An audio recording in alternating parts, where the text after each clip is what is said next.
Very good afternoon, everyone. I am Dr. Minal Mohit. I am endocrinologist consultant head, Manipal Hospital, Jaipur.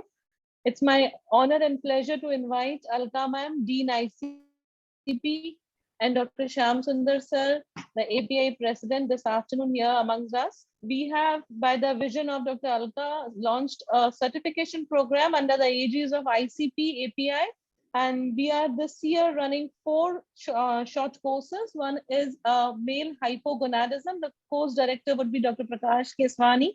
Dr. Keswani sir is a senior endocrinologist, Jaipur, professor and head Department of Medicine. He's head in the Department of Medicine here in SMS Medical College. Then we have another course by Dr. Anupam Prakash. He would be running a course on fever, which is a very common disorder and topic most confusing and most common for all of us. So third topic would be diabetic foot. That would be taken by Dr. Vijay Vishwanathan, but sorry, he's not here this afternoon as he's busy with his family function.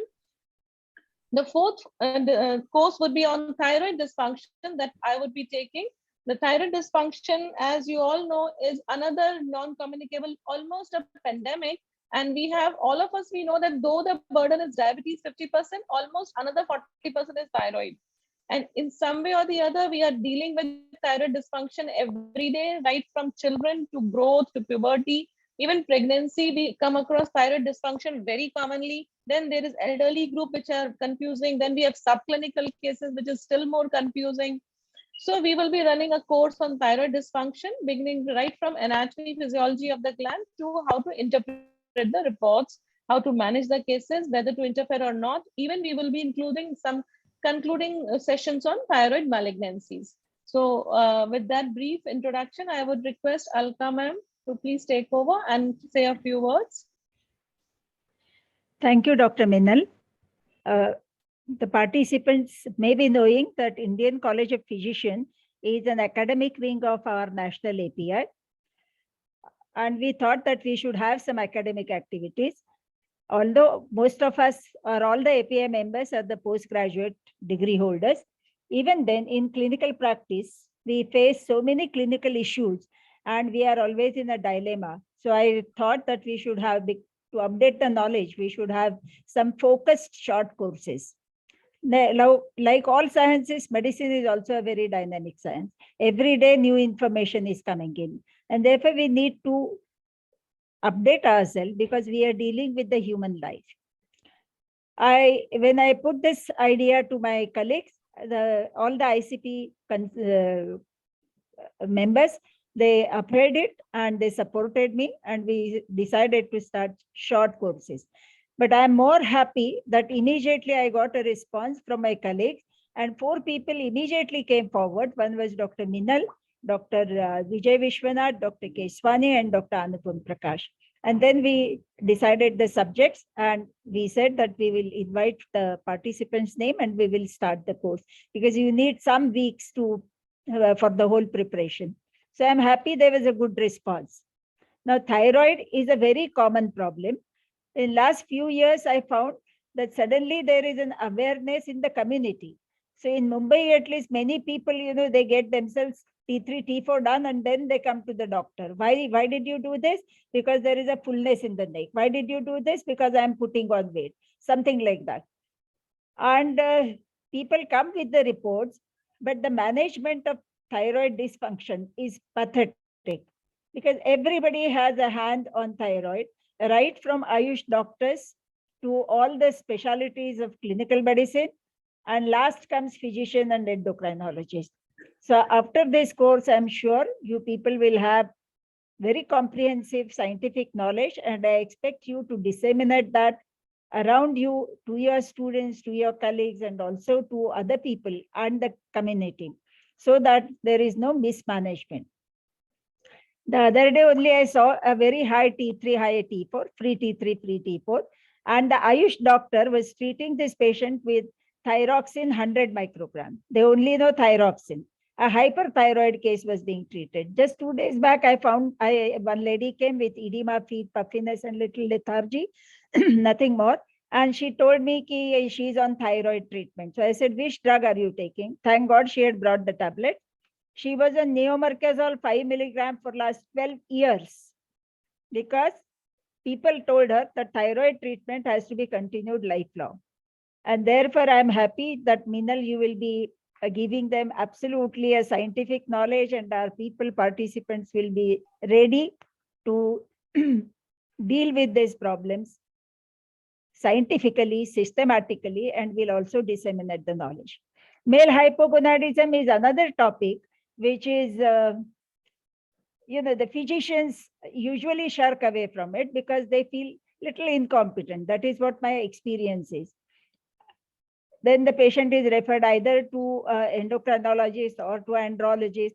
Many a times, even the OBGYN people, with whatever they understand, they start investigating these people. And therefore, I really welcome Dr. Keswani with this novel idea of having a course on male hypogonadism. Dr. Vijay Vishwanath is doing on diabetic foot, and Anupam Prakash. As you said, fever is a very common and very confusing symptom and a sign, and he has large number of participants. So with all these participants, I welcome everybody for this certificate course. I thank all the course directors for taking very enthusiastic initiative. I am really thankful to you and wish you all the success.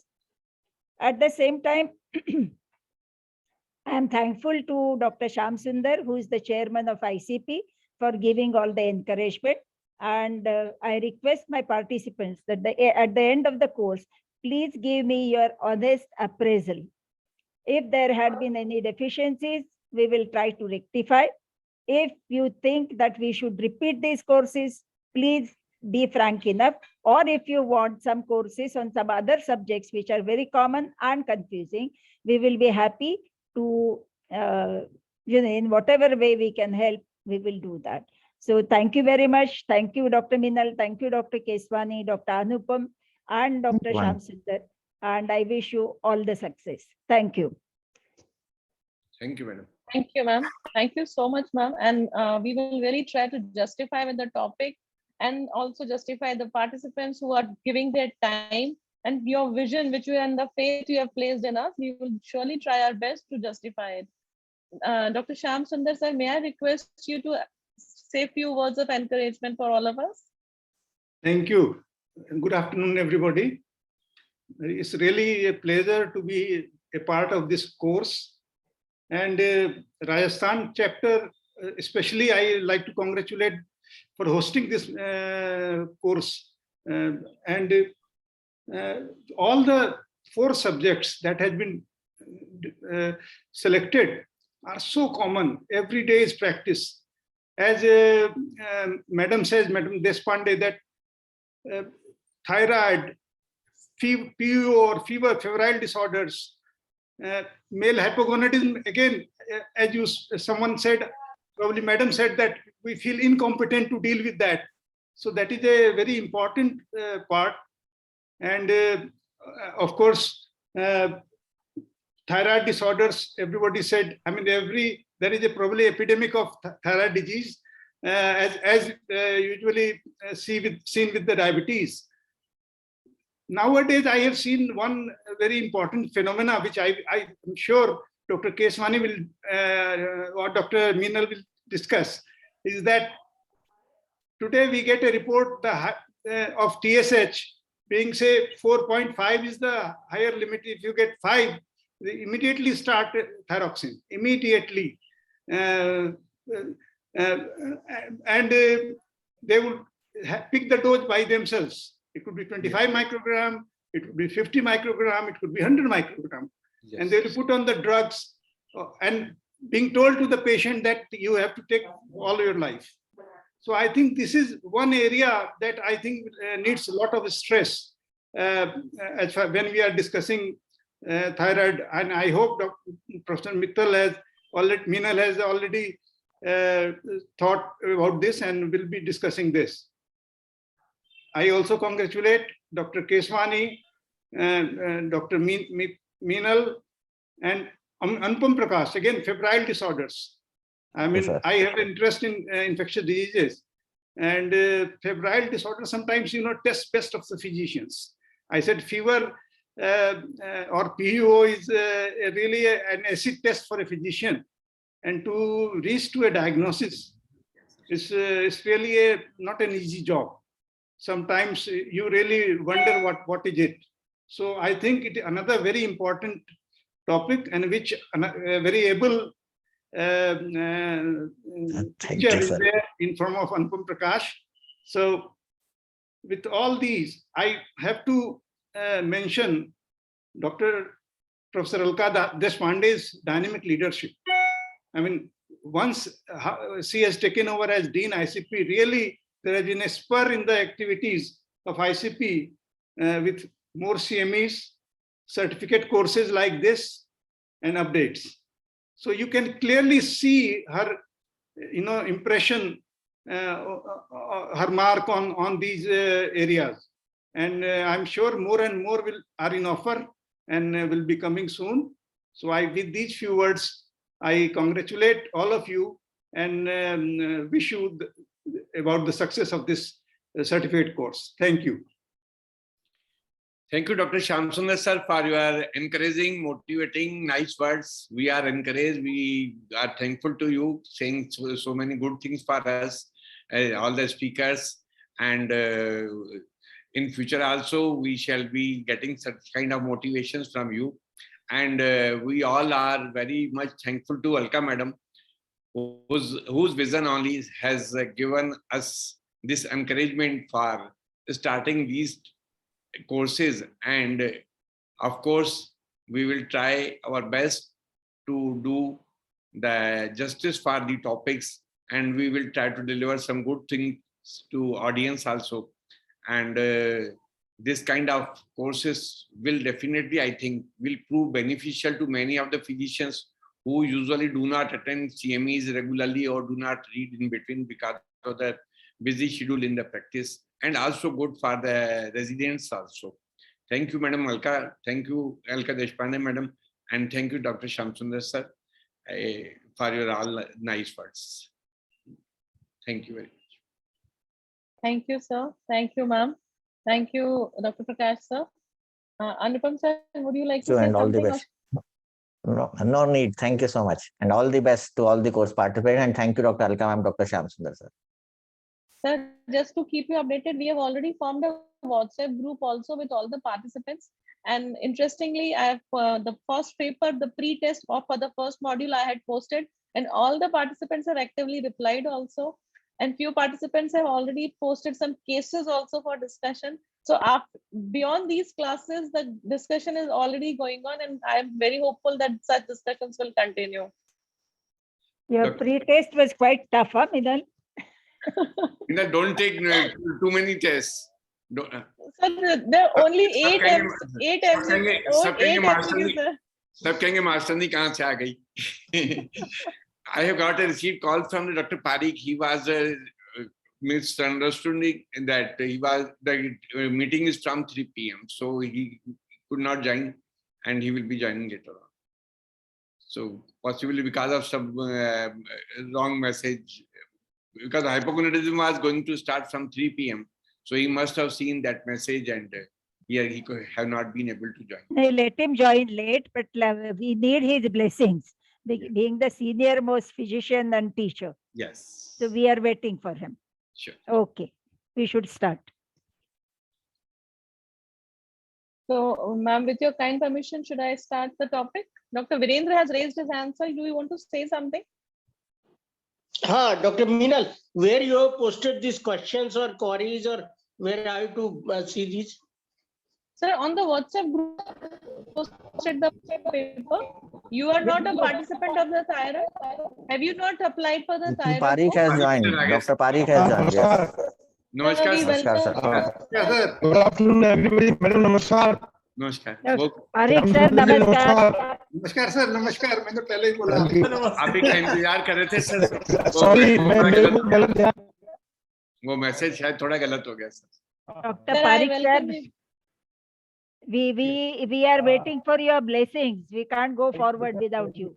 बहुत बढ़िया idea दिया madam dean ने, and it's really a wonderful part of dissemination of knowledge to both graders and clinicians. It's a great idea. And sir आपकी sound clear नहीं आ रही sir, थोड़ा सा आ सकते.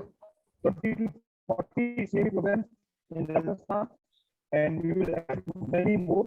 And I am sure that we will be doing more than 100 CME programs.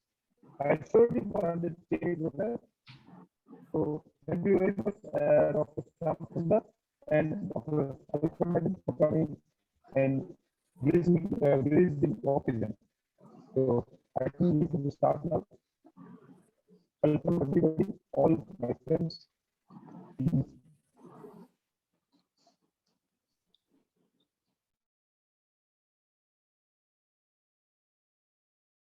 Sir, Dr. Parikh sir, good afternoon, sir.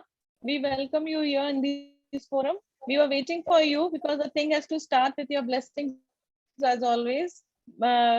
Very kind words said by you, but probably we missed hearing them. The network is either not in our favor.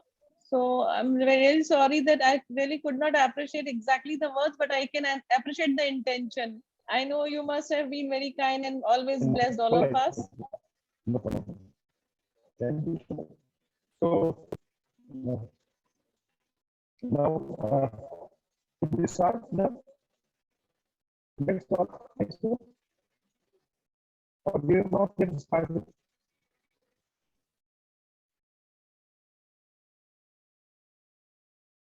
I think sir should remove the headphone. Headphone is not working properly.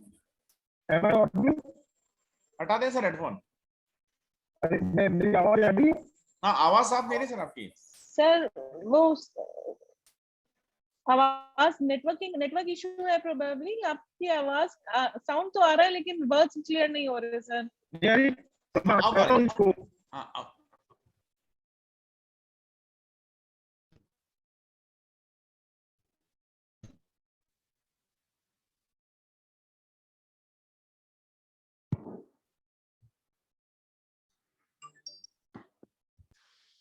आ रही है आवाज आ रही है अपनी? हाँ अब आ रही है सर। हाँ अब आ रही है sir. So good evening everybody, and it's really a great pleasure and an honor for me to welcome all of you, especially our President Dr. Shamsundar and Dean of ICP Dr. Alka Deshpande, my colleagues, my friends who are present in today's program, and I would like to congratulate Dr. Alka ma'am for giving this idea of organizing such a good program which will disseminate knowledge to all our postgraduate students and clinicians also. And we'll be doing all these programs one by one. And I would also like to thank Dr. Prakash Keswani, Dr. Minal, Dr. Ashutosh Chaturvedi, Dr. G.D. Ramchandani, and Dr. Arvind Gupta for doing all these things to have this program and to plan this program. And I wish a great success to this program. So, Dr. Deshpande, as I told you that we will be doing 100 CME programs from Rajasthan. We have already done more than 25 CME programs, and I will, before your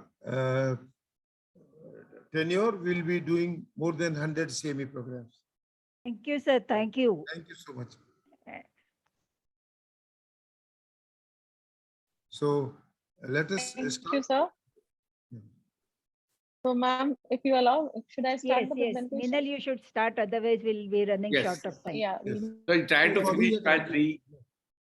Yes. Sure, sir. I've kept it small because I knew there was some introduction session today. I'll be taking. I'll just share my screen.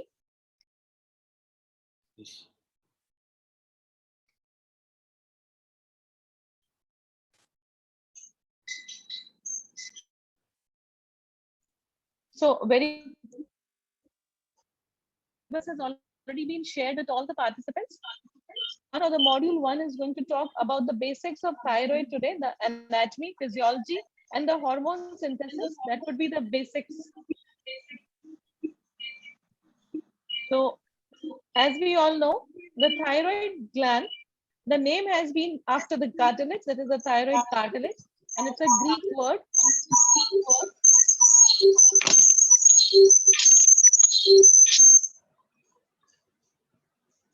Is it that my voice is echoing? Yes.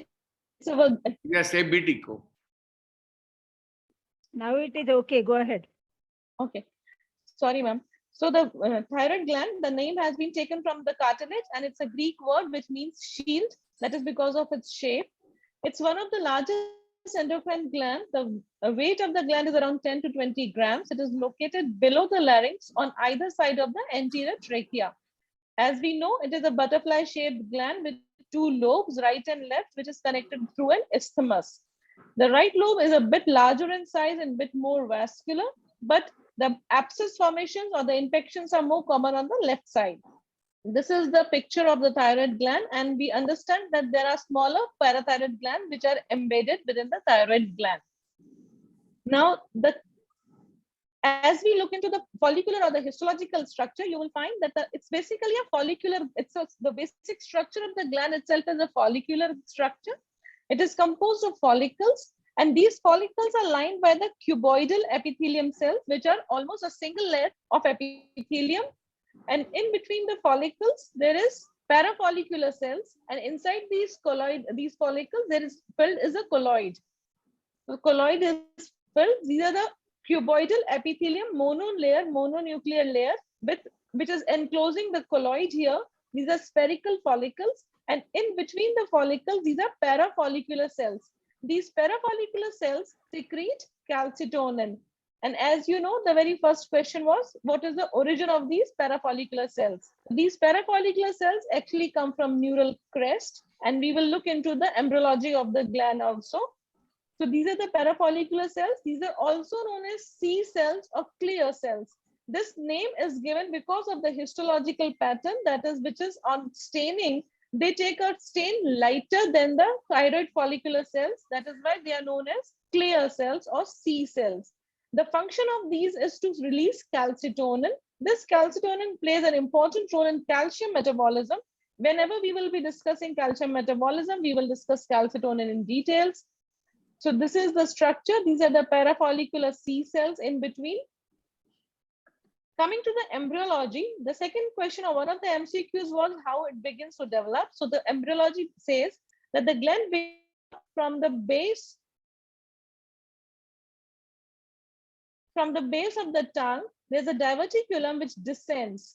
So this diverticulum which descends, this is again very important when we will discuss the reproductive endocrinology or the pregnancy and thyroid, that the fetal gland, it starts development around 4th week of gestation. The diverticulum begins at 4th week of gestation. It migrates from the base of the tongue and reaches the 2nd and 3rd tracheal rings. So the descent pathway, the descent pathway, closal duct, the fetal gland starts producing the hormone at around 14th week. That is why the first trimester of pregnancy is very important for the mother to keep the thyroid balance normal, because the fetus is entirely dependent on the mother's thyroid balance. Now the parafollicular cells, they move from the neural crest, and this is about the embryology. The foramen cecum is the remnant of the pharyngeal pouch. Sometimes the thyroglosal duct fails to regress in almost 7% of the population and presents as a thyroglosal cyst. This thyroglosal cyst, if it remains or is present, it requires a surgical resection. It is very clear on movement, on clinical examination. When we discuss the clinical examination of the gland, we will find that any thyroid swelling which is mobile on tongue protrusion or on deglutition, then that is most commonly a cystic mass, and it is a remnant of the thyroglosal cyst. At times, the gland fails to descend and it develops just at the base of the tongue, and that becomes your lingual thyroid. Lingual thyroid, at times, many of the patients may be having this as the only thyroid tissue. So if we think of resection, we might make our patients hypothyroid, and at times it may be even functional. So if it is functional and you take it out, you will create iatrogenic hypothyroidism. So if it is asymptomatic and not creating any problem, then you can leave it. Otherwise, if it is creating a mass compression effect, then we need to operate upon it. So this is how it looks, that at the base of the tongue, you will find a lingual thyroid. Now the vascular supply, arterial supply, the superior thyroid artery, which is a part of external carotid, supplies the upper third of both the lobes and half of the isthmus. Whereas the inferior thyroid artery which comes from the thyrocervical trunk and the subclavian arteries. Then these are the inferior thyroid artery, which supplies the lower 2/3 of the lobe and half of the isthmus. Another important aspect which the surgeons quite worry is the recurrent laryngeal nerve, which passes very close to the gland. So this recurrent laryngeal nerve coming from the vagus nerve, it takes a U-turn from the arteries and it passes very close to the thyroid gland. So whenever there is a thyromegaly or there is a large goiter, these nerves are at times embedded in the gland, and it becomes a challenge for the surgeons to preserve these nerves while resecting the gland.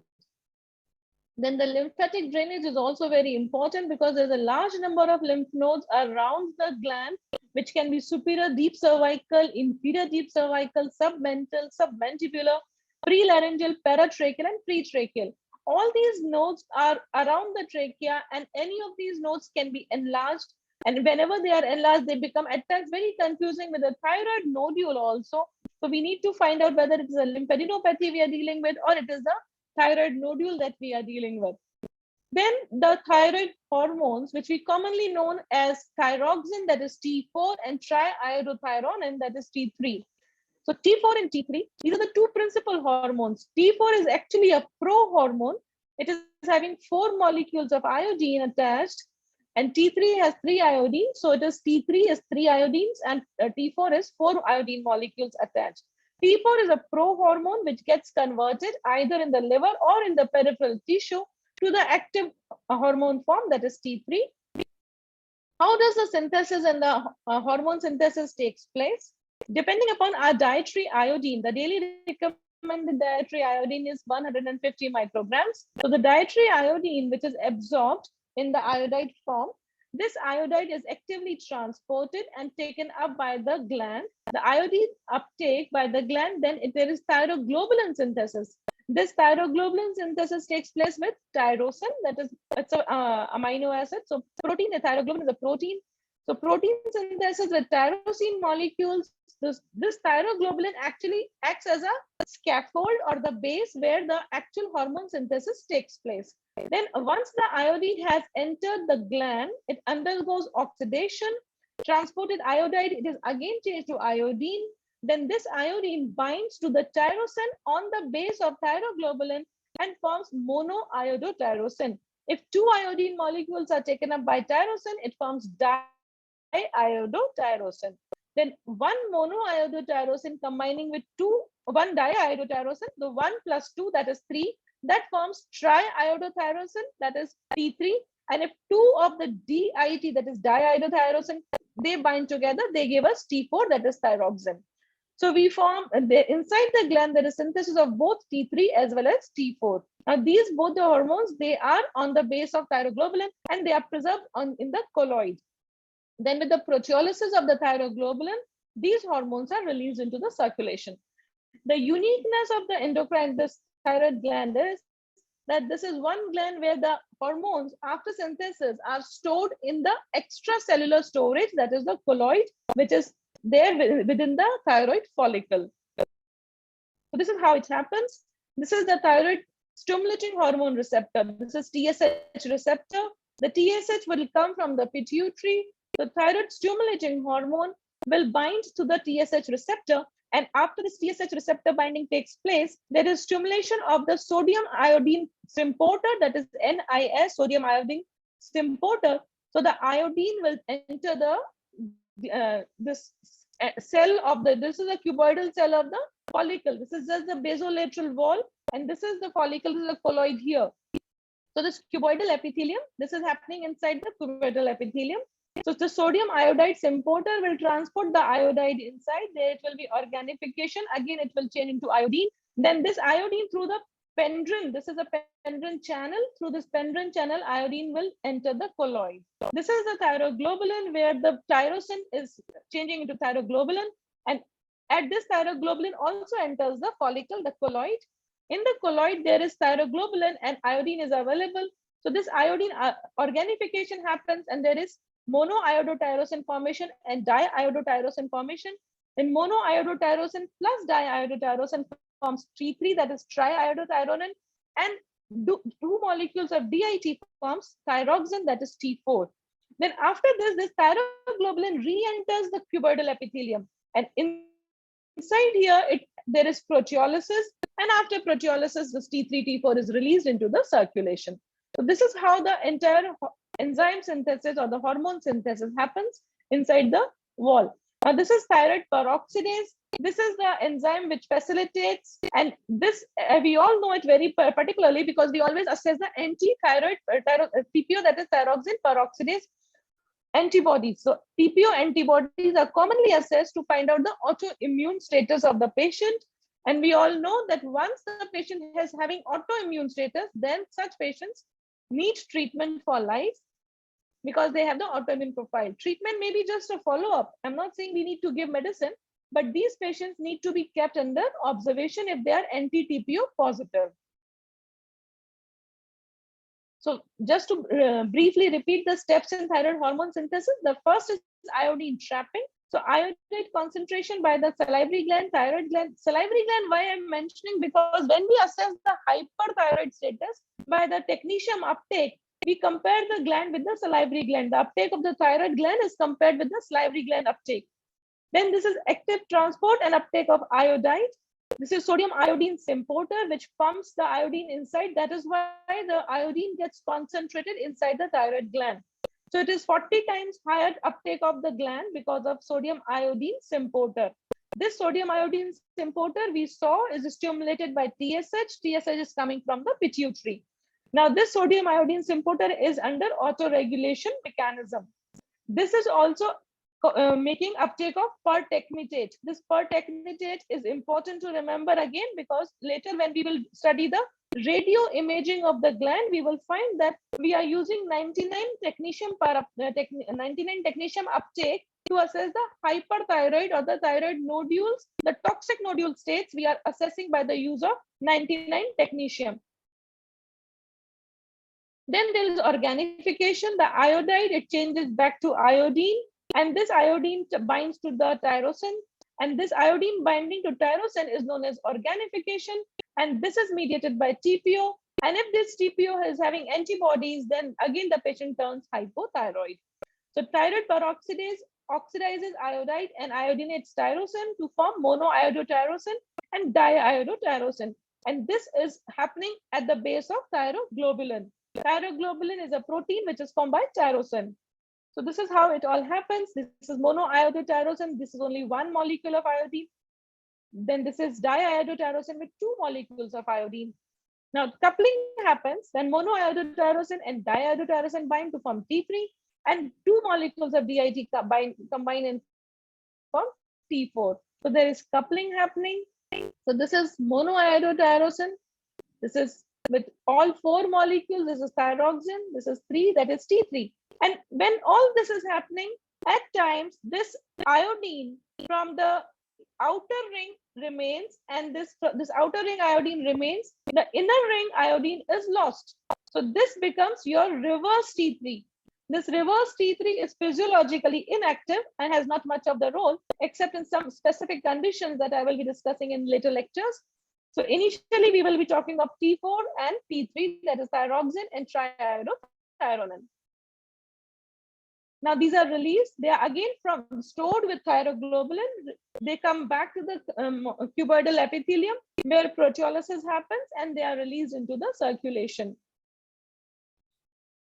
So this is again the same picture, how it all happens. There is exocytosis, iodine happening. Then this is endocytosis happening, and the hormone release. This is exocytosis.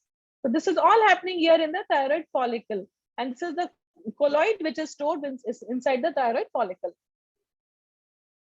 Thyroid is the only endocrine gland where the synthesized hormones are stored in the extracellular space. So this is the extracellular colloid where the thyroid hormones are synthesized. These are the parafollicular cells where the calcitonin is synthesized. So now when it comes to secretion, this is approximately 250 micrograms of T4 per gram of the thyroid tissue. And we studied that it's a gland of 10 to 20 grams. So we have almost 5,000 micrograms of T4 which is stored inside the colloid, and this out of this 5,000 microgram, every day some 80 to 90 micrograms of T4 is secreted. It is mostly T4 which is secreted out in the active form, 90%, and 10% is T3. So the T3 secretion is only 0.06 micrograms. So 6 micrograms of T3. Remaining of the T3 is converted peripherally or in the liver or in the tissue itself where the action is going to take place. So T3 is the active hormone which is produced from the T4. Now, how does the thyroid hormone actually act? This is again another MCQ which you must have answered. Thyroid hormone has a unique property that it is acting at the nuclear membrane. It is not acting at the cytoplasmic membrane or intracytoplasmic. It is acting only at the nuclear membrane. So how it acts? The T3 has more active form. How is it transported is also important. So we have to understand that the gland, with the hormones which are secreted from the gland, they are bound in the blood either to thyroid binding globulin or to transthyretin or to albumin. Now in the bound form, they are circulated and they reach the periphery or the tissue. T3 has 15 times more higher affinity for the receptors as compared to T4. So this is the active form. It enters the cell nucleus and binds to the thyroid receptors. Thyroid receptors, another question was related to the thyroid receptors. So there are two types of receptors. We have the alpha receptors and we have the beta receptors. Alpha receptors are mainly the peripheral receptors, whereas beta receptors are the central or the pituitary receptors. So alpha receptors are most common and one of the receptors which do not really face a challenge almost most of the time. So alpha receptors are peripherally acting normally in the heart, muscle, everywhere. It is the beta receptor at the pituitary level, which is at times showing resistance. So beta receptor resistance is more common. So T3 or the TR form, it's a heterodimer. This is another concept we need to know. So the thyroid receptors are basically the heterodimers, and they are heterodimer with RXR. That is retinoid X receptors. They act on the thyroid hormone responsive elements, that is TRE. These are very important MCQs practically in the papers for the UG, PG students also, because these are the questions which are very commonly asked at how the hormone acts. So this hormone acts at the nuclear level. It is the alpha receptor peripherally, beta receptor centrally. It is a heterodimer with RXR, and it acts on the TRE, that is thyroid hormone responsive element. And it affects the suppression and expression of genes. So thyroid hormone is involved in the metabolic functioning of the body. So it is the thyroid hormone receptor, which is forming a heterodimer with retinoid X receptors, and they act on TRE, that is thyroid hormone responsive element, to affect the gene. So they affect the promoter regions of the target genes. This is how they act. So this is the thyroid gland. We have T4 and we have T3. They enter inside the cytoplasm, where T4 peripherally is converted to T3. This is the tissue-specific modulation of the thyroid hormone. T4 getting converted into the active hormone. This T3 then acts at the nuclear level. It acts here in combination with RXR, that is a heterodimer, and they affect the thyroid hormone receptors here, and they affect the gene level. At the genetic level, they cause expression or suppression of the gene, and they affect the RNA. Either they upregulate or downregulate, and that is how the hormone actually acts. Now the last slide for the day, maybe for the thyroid gland. The thyroid hormone resistance, which was again very common. It's not a very common entity, though we do come across cases. So resistance to thyroid hormone can be alpha level or beta level. More commonly, it is at the beta level. So the periphery level, TSH, in case of peripheral resistance, you will find that the TSH levels are normal, but it is only the active hormone, that is T3 and T4, which are on the higher side. So at times the clinical report interpretation, when we come to the report interpretation, we will study that there are cases you find that the TSH is normal, it is not suppressed, it is only the T3, T4 which is high. And we label them either as subclinical hyper, or we label them as whatever, and we sometimes even try to treat.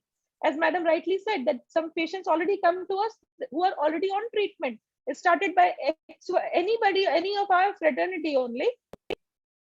But we need to understand whether we are dealing with alpha resistance and the patient is normal. Similarly, we have seen cases of beta resistance, In beta resistance, there is resistance at the pituitary level. So the hormone T3 and T4, they fail to give the feedback inhibition, and the TSH level fails to go down. As a result, the TSH is also high and the hormones are also high. So TSH levels being high along with the hormones being high, but the patient is euthyroid clinically. In such conditions, again, we suspect either we are dealing with TSH adenoma. So the TSH is also high and the hormone levels are also high. But because the patients are clinically euthyroid, we need to consider a condition of beta resistance, where the TSH levels can be high along with the hormone levels can also be high. This beta resistance is more common. It's an autosomal dominant condition, and we have seen cases, such cases. There are almost 1,000 cases that have been internationally reported. So this is about the normal anatomy and physiology and the hormone synthesis for today. And the questionnaire that we have posted are almost based from this lecture or this session. The answers we can discuss again in the group, because I don't think we have time here to allow for that. With that, I would give back to maybe if we can have any queries on this topic for this session. We have time, as Prakash sir told me, I have to finish before 3. I have left with 10 more minutes. So if any queries, anything that we can discuss, if sir allow me.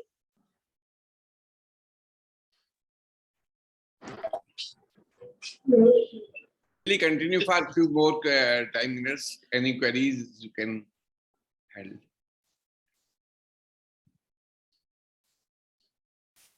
Excellent presentation. Yes. Do we have any queries, or if you say we can discuss the paper with the 8 questions? Dr. Neetu ma'am, you have raised your hand. You want to say something? Ma'am, I wanted to know how high the TSH can go in the beta receptor resistance. Neetu ma'am, yeah, very good. That's a very right question, because when we suspect actually that we are considering the diagnosis of TSH beta resistance rather than considering a TSH adenoma, or are we considering a non-compliance from the patient or some error somewhere? So that's a very important question, that the TSH level will not go very high. It will be somewhere around 10 or 15, somewhere below 10 or 10 to 15 maximally. It will not go very, very high, because the resistance is there. The feedback inhibition is not there. Otherwise, the TSH secretion is not getting stimulated, because the patient is euthyroid and T3, T4 hormones are actually normal clinically.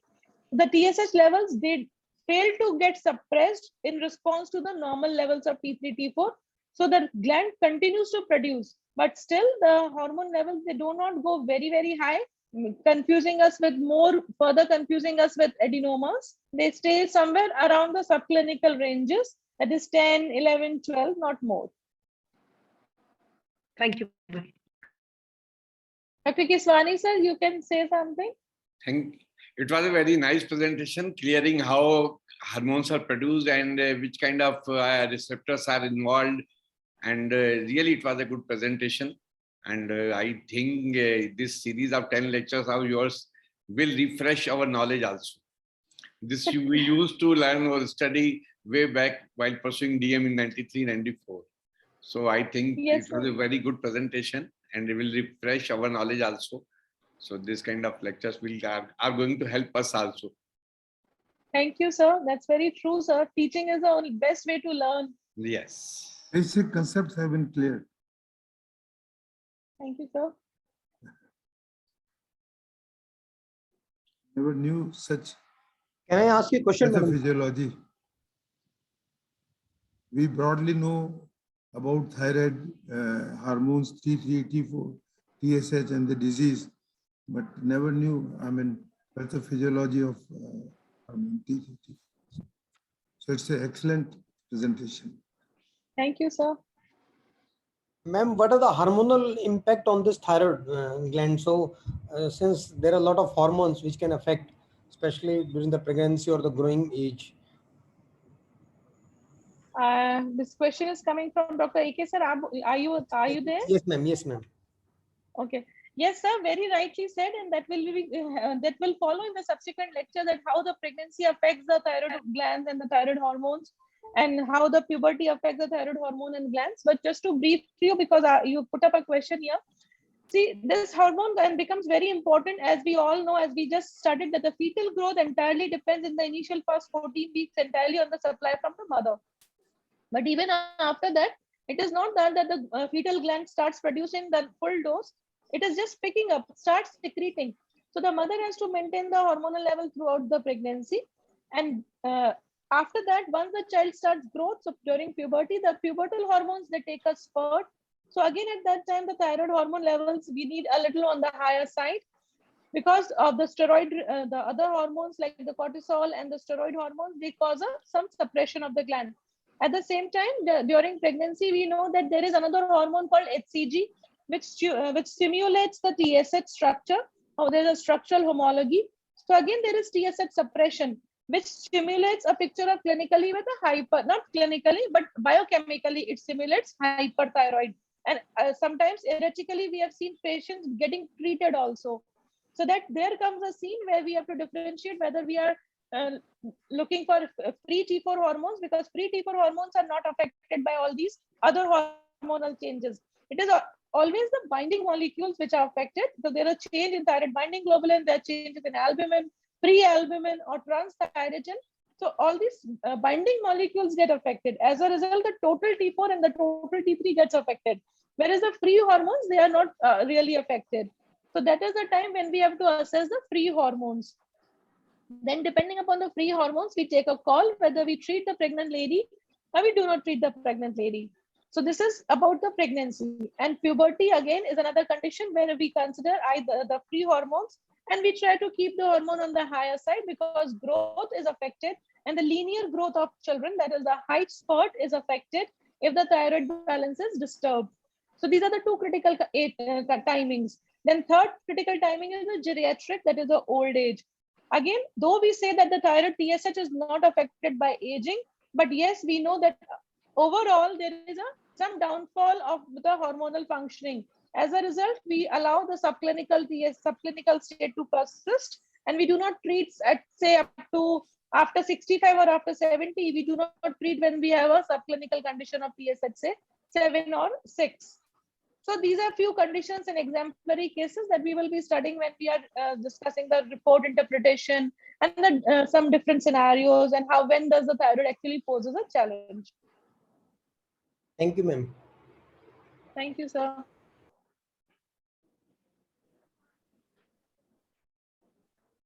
So as there are no more questions, shall we start for the next session? Sure, sir. I think we can take a leave. Dear all my participants, I will be posting you the answers and the results on the WhatsApp group. Thank you so much, sir. Thank you, sir. Parikh sir, Alka ma'am, Shyam Sundar sir, thank you once again. And the next class, sir, we will be meeting next Sunday, same time, 2 p.m.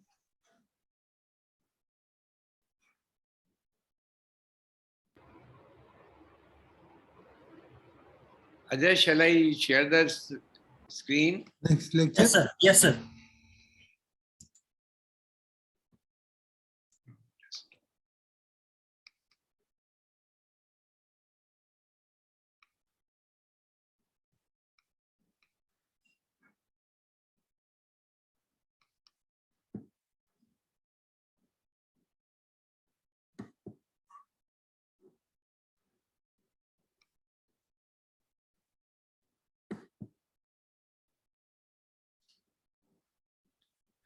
A very good afternoon to all of you. At the outset, I shall like to thank Dr. Parikh sir, our mentor, who always promote us and guide us to get involved in such kind of CME activities.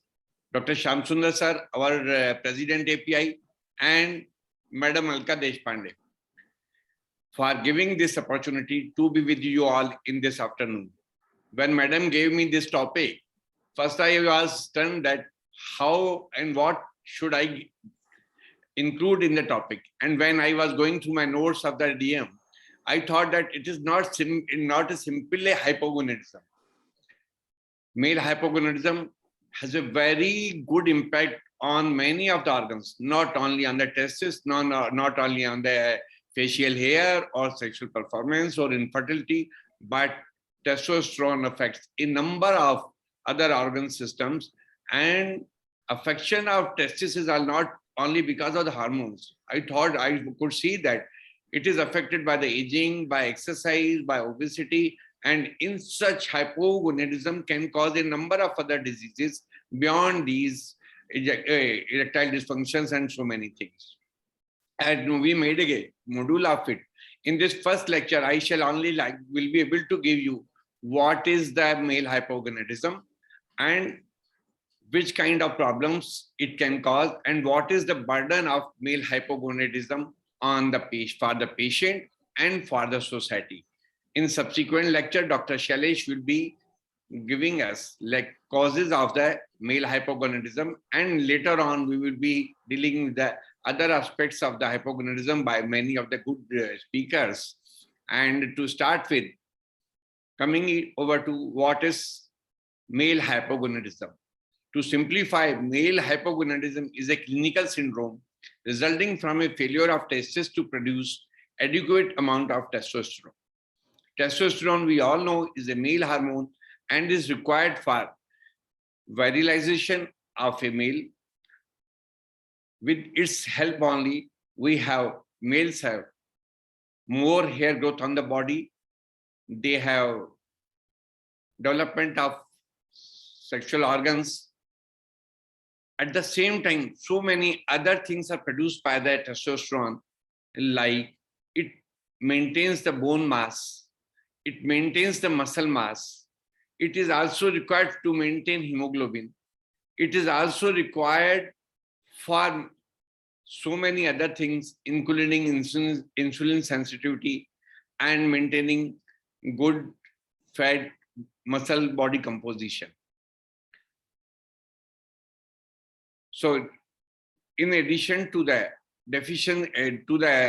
these erectile dysfunctions and sexual functions, testosterone is required for so many other things also. It is also associated with the deficiency of the spermatozoa always. It may be partial or complete, and it can adversely affect the function of multiple organ systems and quality of life. Now coming over to what are its types. Primary hypogonadism. This is because of the failure of the testes to produce male hormones and the spermatozoa, and these patients do not respond to FSH and LH. While in secondary hypogonadism, as the name suggests, this hypogonadism is because of secondary to dysfunction of pituitary and hypothalamus. So there is not enough production of GnRH, FSH, and LH. So these hormones do not stimulate the testes to produce male hormones. Sometimes there is resistance of testosterone to the target organs. So in spite of presence of the testosterone, these patients do not have sufficient virilization, and this insensitivity or resistance can be partial or complete, and sometimes even they are born with female sexual characteristics, otherwise milder things like microphallus or gynecomastia. And sometimes in spite of all these things, patients have all the features of hypogonadism, which is called as functional hypogonadism. We will be dealing all these in the later sessions. So to simplify, in the primary hypogonadism, it is the testes which do not produce the testosterone. So because of the absence of the testosterone, there is stimulation of the hypothalamus. It is associated with the increased GnRH and LH, while in the secondary hypogonadism, it is the deficiency of the hypothalamus or pituitary to produce GnRH or LH-FSH, and ultimately leading to the secondary hypogonadism. Causes will be dealt by the Dr. Salesh in detail, and for the primary hypogonadism, again can be congenital causes, including Klinefelter, myotonic dystrophy, congenital anorexia, or there can be so many acquired causes, including mal-descended testes, testicular tumor, architis, testicular trauma or surgical removal or chemotherapy or aging. Similarly, there are so many causes for the secondary hypogonadism, including isolated idiopathic hypo or Kalman, or there are so many other syndromes, and it can be because of the pituitary reason. The testosterone has different roles during fetal life, prepubertal life, and adult life. And the manifestations also differ according to it. In fetal there can be the syndromes of fetal androgen deficiency, or when it is present right from the congenital or in the juvenile period, there can be prepubertal androgen deficiency, or sometimes these patients presents in the adult with the androgen deficiency.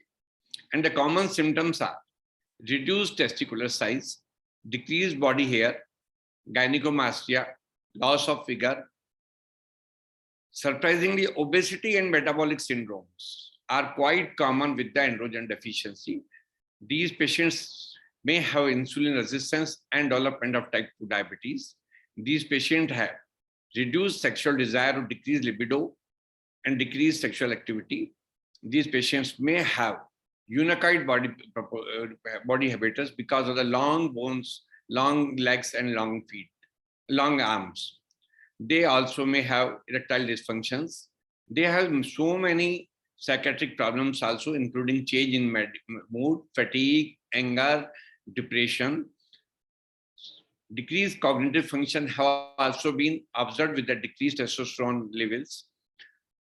If androgen deficiency develops early in the adolescence, they may have delayed puberty, low bone mass, decreased muscle mass, sarcopenia, and infertility. These are the common causes. And what happens if a patient develops in the young adulthood or in the congenital period? These patients have always delayed puberty or sometimes no puberty at all, what we call as complete hypogonadism. These patients have infantile genitalia, small testes, long arm and legs. If these patient develops hypogonadism in the prepubertal period, they have long arms and leg and unified body proportions. Fat distribution is also of the such kind that more fat is present as compared to the muscle mass, and that also over the trunks. They have high pitch voice, gynecomastia, low bone mass, and sarcopenia. And what happens if a patient develops hypogonadism in the fetal period? They do usually present with the ambiguous genitalia. So if no testosterone exposure is present in the fetal life, there is abnormal development of the genital organs. These patients may have ambiguous genitalia, or sometimes partial deficiency can lead to the micropenis, and these patients have these deformities, these abnormalities at the time of the birth also. To summarize with the clinical features, there are so many psychological features, including change in the mood, decreased well-being, or poor self-related health. They have decreased cognitive functions. Physically, they have decreased body hair, gynecomastia, decreased muscle mass, and decreased muscle strength. They may have hot flushes and sweats, and they quite frequently have sleep disturbances, fatigue, osteoporosis, height loss, low trauma fractures. These are commonly found in patients with the hypogonadism. And it has also been observed that testosterone deficiency leads to a number of disorders which can cause insulin resistance and produce a number of cardiometabolic disorders, including increased BMI, obesity, truncal obesity, and metabolic syndrome, type 2 diabetes. Even it has been found to be associated with the development of atherosclerosis, and thus these features can be observed in patients with the androgen deficiency. Sexual dysfunctions, we all know, it can lead to the erectile dysfunctions and infertility and disorder. To examine with these patients of the adolescent age, they usually have a immature or immature faces. They look younger than their age, and at the time of around 12 to 15 years, they start developing gynecomastia. They have poor genital development. They have small testes, Total pigmentation as well as the rugosity is also lost, and erectile dysfunctions can be observed in these patients. Infertility, reduced libido, and gynecomastia are the other features. So now coming over to why we are worried about the hypogonadism. It occurs, we treat, we give testosterone, we try to treat symptoms, but it is not so simple. Male hypogonadism is a big burden to the society and to the patient and to the family. Male hypogonadism is the most prevalent in the middle-aged men. They are most frequently report for the complaints which are related to the male hypogonadism, and the prevalence has been found to be in between 2 to 12.8%. And the prevalence of hypogonadism in community is variable, and the studies have used different age ranges for testosterone threshold. This condition is usually underdiagnosed because a big number of the patients, because of poor awareness and poor affordability and poor approach, they do not report. And some people also shy and they do not know also that what is the hypogonadism, which kind of testosterone or these symptoms should be there. If we see the patient, the man of the age of the 30 to 70 year, the hypogonadism is found to in the range of 6 to 12%. And this cumulative prevalence can be seen in the advanced age. Surprisingly, the patients who have diabetes or obesity, this prevalence have been found to be 50% more as compared to those patients who do not have diabetes or obesity. It is more frequently observed in the patients who have obesity and diabetes. If we see the males above 65 years of age, more than 60% of these males have free testosterone levels below the normal levels. So with the advancing age, free testosterone levels usually comes. This is the effect of aging. And if we see the congenital hypogonadotropic hypogonadism, which we commonly call as a Kalman syndrome, incidence is around 1 in 10,000 childbirths. And if we see the Klinefelter syndrome, the incidence is more frequent as compared to the hypo. It is around 1 in 650. So in the newborn males, with the prevalence is around 5 in every 10,000 patients births. So it is not infrequent, and if properly diagnosed in time, many of the problems can be avoided in these patients. Another important thing, trauma. Even mild traumatic injury can cause androgen deficiency, and its prevalence has been found to be 5 to 10 males out of 10,000 males.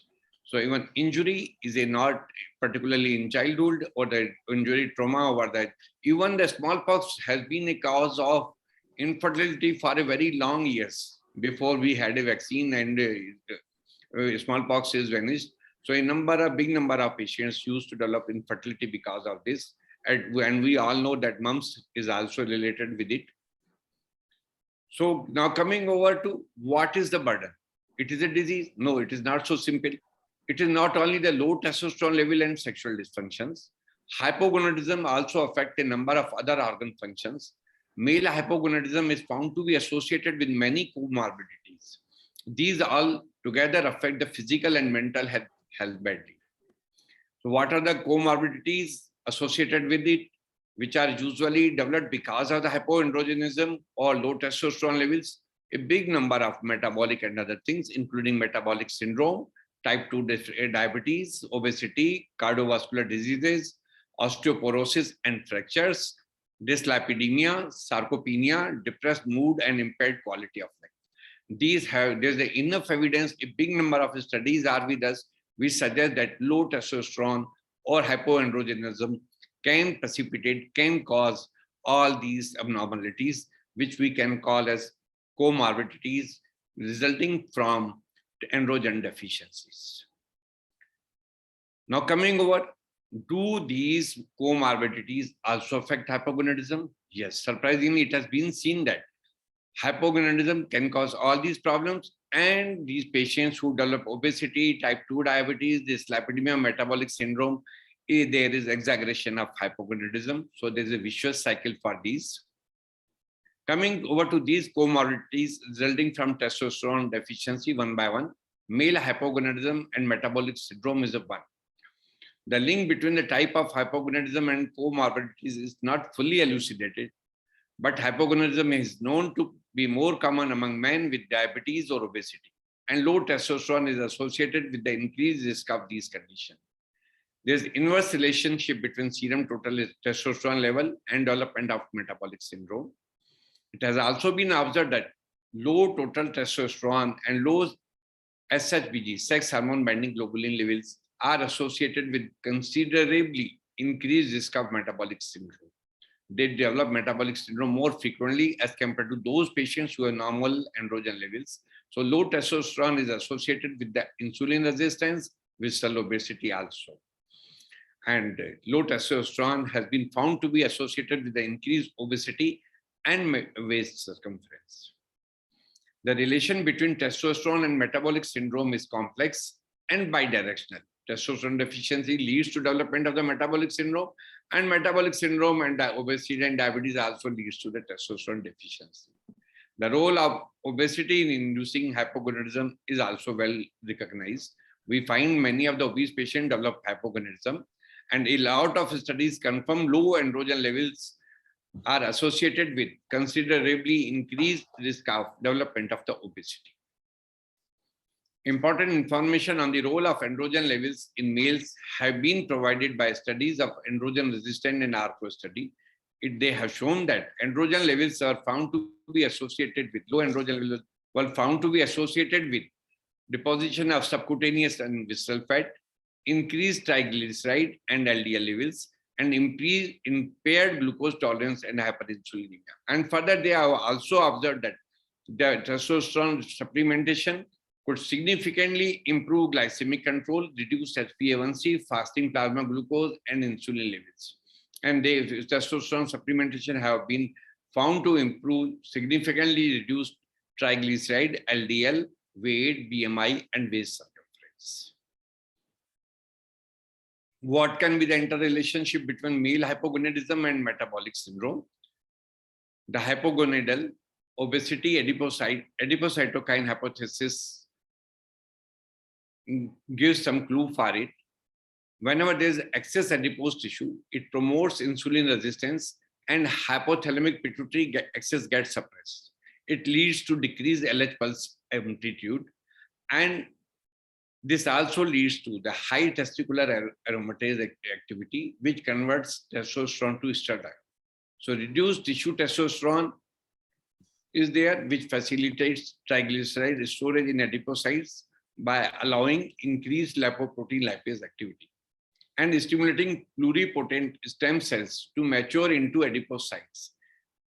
This leads to increased adipocyte mass and is associated with the greater insulin resistance. So we see that low testosterone level leads to the increased adipose tissue and insulin resistance in the body.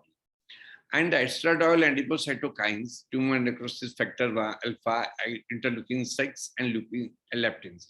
All these inhibit the hypothalamic pituitary testicular axis response to the decreasing androgen levels. Another important observation which has been seen is the MOSH syndrome, the syndrome of male obesity and secondary hypogonadism. It has been found to be associated with the presence of male hypogonadism and obesity, abnormal fat metabolism, reduced muscle mass, and altered body composition. And there are studies that these patients with the MOSH syndrome, when treated with the testosterone, there's a decrease in the body fat content, increase of the muscle mass, and increase of the various metabolic indices. Metabolic syndrome and low hypoandrogenism has also been found to result in the diabetes also. Low testosterone has been found to be associated with the metabolic syndrome and diabetes in men. Hypogonadal men are at increased risk of developing type 2 diabetes also. In men, androgen deficiency precedes elevation in fasting insulin, fasting glucose, and HbA1c levels, and may sometimes even predict the onset of metabolic syndrome and diabetes. So the patients who are going to develop or are in the line of the development of the androgen deficiency, even before development of the diabetes, they have low androgen levels. So they can be used as a marker for development of the diabetes and metabolic syndromes. Androgen deficiency has been found to lead to increased deposition of visceral fat. It serves as an endocrine organ, secreting inflammatory cytokines, thus promoting endothelial dysfunction and subsequent development of metabolic syndrome, diabetes, and cardiovascular disease. Male hypogonadism also leads to impairment of the quality of the life. It is associated with the decreased quality of life. There is a marked detrimental effect on general well-being, physical strength, sexual functions, and there's also increased risk of mortality. This has also been confirmed by the studies. There's substantial increased societal cost. Assessment of TDS, testosterone deficiency syndrome, should be considered in men with obesity, type 2 diabetes, and or other underlying diseases, because many of the times patients do not respond, inform of these symptoms, and testosterone deficiency can be unrevealed by these. Testosterone deficiency has been also found to be associated with the cardiovascular disease. It has been found to be an independent biomarker for cardiovascular diseases. Studies have assessed the relationship between testosterone and coronary heart disease. Approximately half of these patients were found to have an association, half of these studies have found an association of hypogonadism in these patients. So level of total and or bioavailable testosterone were found to be significantly reduced in men with coronary heart disease. Approximately 1 in 4 men with coronary heart disease, it was 33.4% in the South Yorkshire study. They observed that serum testosterone levels in hypogonadal men with the patients who had low serum testosterone level, the ADAM score was positive in around 93.5% of the patients.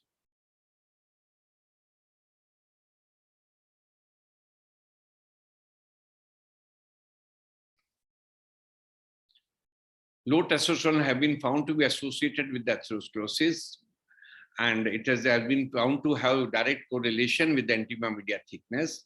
Testosterone replacement study have also shown improved cardiac ischemia with coronary vasodilatation, and this is consistent with the animal studies which show that testosterone causes endothelium independent coronary vasodilatation through decreased smooth muscle tone. Androgens promote the proliferation and differentiation of osteoblasts. Androgen deficiency has a known cause for the decreased bone density and osteoporosis. In osteoporosis secondary to hypogonadism, the direct effect of testosterone deficiency as well as aromatization of the estrogen have been found to be a causative factor for development of osteoporosis. Of course, with aging, there is a decreased bone density, but in elderly men of around 50% of these patients, in addition to the aging, there is another attributable cause for osteoporosis. And hypogonadism is an important such cause which can cause osteoporosis. Hypogonadism is responsible for 16 to 30% of cases of secondary hypogonadism. Secondary osteoporosis in men.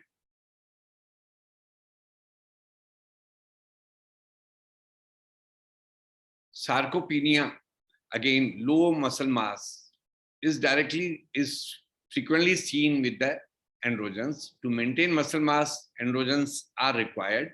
Anemia is another important thing which is quite frequently seen in patients with the hypogonadism. And muscles and erythropoiesis are recognized androgen targets, and low muscle mass is associated with the male hypogonadism. Male hypogonadism, low androgen levels have been found to be associated with a decreased physical function and vitality. In patients who of more than 50 years with the testosterone concentration of less than 200 picomole per liter, health-related quality of life was assessed using the SF12 health survey and the psychological well-being component of the SF-36 scale. The vitality and physical symptom score were significantly worse in patients with low testosterone levels compared with the age-matched controls. Male hypogonadism is associated with the mood, depression, and psychological stress. Hypogonadism also carries an increased risk of certain underlying conditions which can have substantial economic burden and detrimental effect on quality of life. For example, depression. So quite frequently, male hypogonad patients suffer from the depression in addition to so many other diseases. And depression is the most costly brain disorder. For each person with depression, annual direct cost of care and indirect costs due to morbidity or mortality are quite high. Costs are even higher for the diabetic patients with it. Studies have also seen what is the risk of death for the patients with the male hypogonadism. Hypogonadism is associated with the increased risk of death in men. Death risk was compared among men with a normal testosterone level, men with an equivocal testosterone level, and men with a low testosterone level. The cumulative survival was found to be decreased in men with low testosterone level. The low testosterone level seems to be linked to a heightened risk of premature death from heart disease and all causes. So male hypogonadism, we see suffer from so many other comorbid conditions because of hypoandrogenism, including obesity, type 2 diabetes, cardiovascular disease, and psychosocial problems. And these patients have a very bad effect on the performance as well as the efficiency of the man, and they quite frequently have significant diseases, and this produces a very high personal as well as the societal cost. It has been confirmed by the various studies also. A UK-based study showed that men with both type 2 diabetes and untreated testosterone deficiency had significantly higher mortality if they were followed for the 4 years. So this was a 4-year follow-up study. Type 2 diabetic patients who have low testosterone level had higher mortality as compared to those who had normal testosterone. Another UK registry showed that there was significant higher mortality among males with low testosterone. So all-cause mortality was found to be higher among the patients with that low testosterone levels. So this is a big burden to all of us. And the low testosterone levels are also found to worsen clinical outcome in patients with the cardiovascular disease. Consecutive patients of ischemic stroke were followed, and it was found that post-stroke mortality was significantly higher in patients with the low testosterone levels. So these are the these comorbidities lead to increased morbidity, increased mortality, and increased personal and social cost. Male hypogonadism patient also require increased healthcare resources. Will not go because it can be because of the too many physician consultations, mediclaims, and drug costs. And in US insurance database suggests that total yearly costs related to cardiovascular morbidity were found to be more in men with the hypogonadism as compared to patients with the normal testosterone functions. Patients who are following knee replacement, and it was seen that complications after surgery were again more common, were many more times frequent in patients with the hypogonadism. So we see that male hypogonadism is not a simple problem of the sexual and dysfunctions. It affects badly all the health, including muscle, fat, and the diabetes. So many of these patients also present with the burdensome patient-reported symptoms. They may have erectile dysfunctions, worsening of the urinary symptom, worsened quality of life in the physical, social, and vitality domains. To conclude with, we can say there are so many comorbidities associated with it, and vice versa. The overall burden of the male hypogonadism in our society as well as in the hospitals are increased with an insignificant ratio, and by most of the time are easily neglected in practice. Male hypogonadism and its related comorbidities appear associated with poor clinical outcomes, increased economic burden on the healthcare system, and burdensome patients' reported symptoms. To identify the disease and its relation with the other illness help us to reduce morbidity and mortality. So we see that hypogonadism, simply resulting from low testosterone, can cause many of the direct symptoms of hypogonadism, but can affect many other systems and can affect the health, and mortality, can cause mortality prematurely. In addition to this, a number of other diseases are there: chronic kidney disease, liver disease, obstructive sleep apnea, HIV, aging, and all these also can lead to development of hypogonadism because of this disease only. In the last, I will like to thank you all for the patient listening.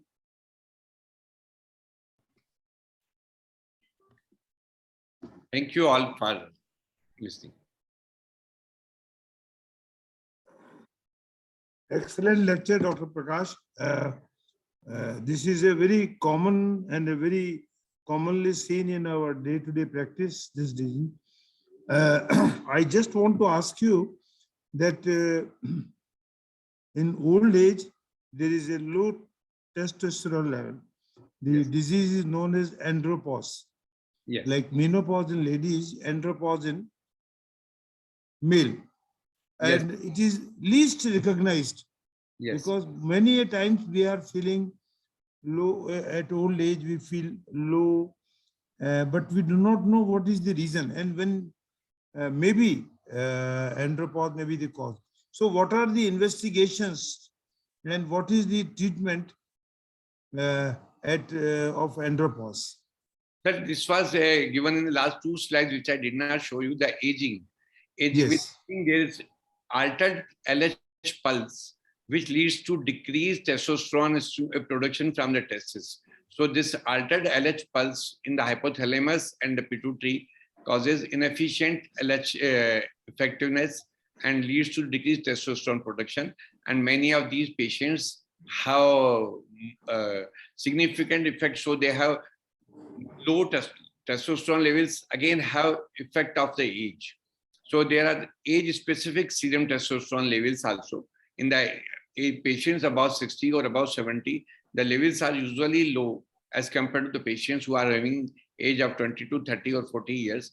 But age-specific testosterone should be seen in these patients, and we should try to see that if the testosterone level is quite less, to have advantage on so many things, not only on the sexual functions, but to maintain mass, muscle mass, and have insulin sensitivity. These patients can be treated with the low dose of testosterone, and we have to be quite vigilant while treating elderly patients, because testosterone is a two-edged sword. If they are overtreated, then they can precipitate some ischemic heart disease also, or the prostate cancers also. So we have to be vigilant how much testosterone has to be given, which a patient of the elderly age after 75 or 80 years can tolerate. But simple testing of the LH and testosterone help us. Any other question by anybody? Any query, any comments? I think Dr. Keswani, when you will start about these hormone levels, you will also elaborate on free testosterone levels. Yes. What yes. is the significance? That is will be taken care by the diagnosis by Dr. S.K. Singh, who is the director of. I am not asking any question today because that will come in the subsequent sessions. Thank you. So we can move for the third talk if.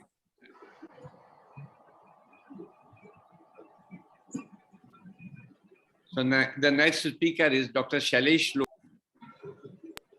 He is the MD Medicine and DM Endocrinology from the PGI Chandigarh. He is the leading endocrinologist from Jaipur and Chief Endocrinologist at Eternal Heart and Cardiac Care Hospital.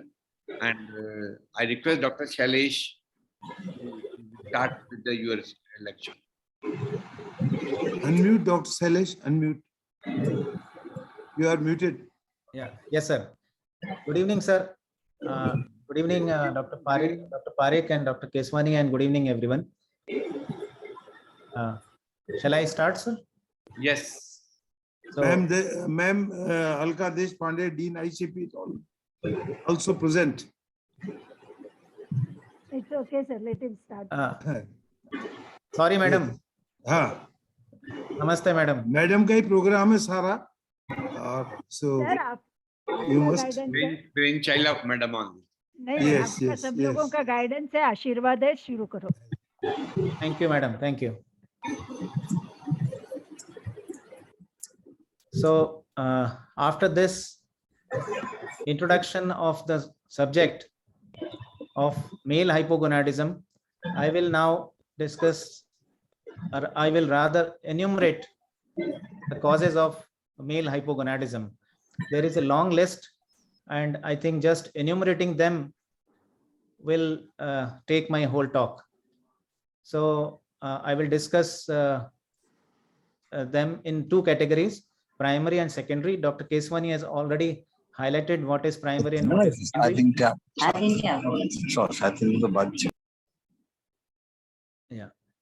The discussion on individual, some of these very important individual disorders will be dealt in the subsequent talks. So I will just give a brief overview of overall causes of hypogonadism. I will not go into the details of each and every condition. Sorry, Dr. Salesh, can you make it full screen? Oh, sorry, sir. Yeah.